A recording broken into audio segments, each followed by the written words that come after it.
ഒരു വസ്ത്രത്തിന്റെ പേരിൽ ജയിലിൽ പോകേണ്ടി വന്ന ഒരു പഴയ നിയമ ഭക്തനുണ്ട്. അവന്റെ പേര് ജോസഫ് എന്ന്. പക്ഷെ അവൻ തന്റെ നിരപരാധിത്വം വെളിപ്പെടുത്താൻ നിന്നില്ല. തലകുനിച്ചവനെ പോലെ നിന്നു. അവൻ അറിയാമായിരുന്നു താനല്ലത് തെളിയിക്കേണ്ടത്, ദൈവമാണത് തെളിയിക്കേണ്ടത്. സമയത്തിന് വേണ്ടി അവൻ കാത്തുനിന്നു. ദൈവം തെളിയിച്ചപ്പോൾ അവൻ വാഴുന്ന കസേരയിലോട്ട് കയറാൻ തുടങ്ങി. ഇന്ന് രാവിലെ ചിലരോട് കർത്താവ് പറയുന്നു, ചില സമയങ്ങളിൽ നീ തലകുനിക്കേണ്ടി വന്നില്ലേ?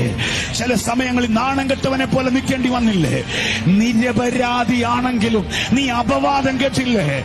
നിന്നെ കളിയാക്കിയവരുടെ നടുവിൽ, നിന്നെ വില കുറച്ച് കണ്ടവരുടെ നടുവിൽ, നിന്റെ മനസ്സിനെ മുറിവേൽപ്പിച്ചവരുടെ നടുവിൽ, അപഖ്യാതി പറഞ്ഞു പരത്തിയവരുടെ നടുവിൽ, നിന്നെ ചവിട്ടി താക്കാൻ നോക്കിയവരുടെ നടുവിൽ ഒരു വാഴ്ചയുടെ കാലഘട്ടത്തെ ദൈവം നിനക്ക് വേണ്ടി തുറക്കുന്നു.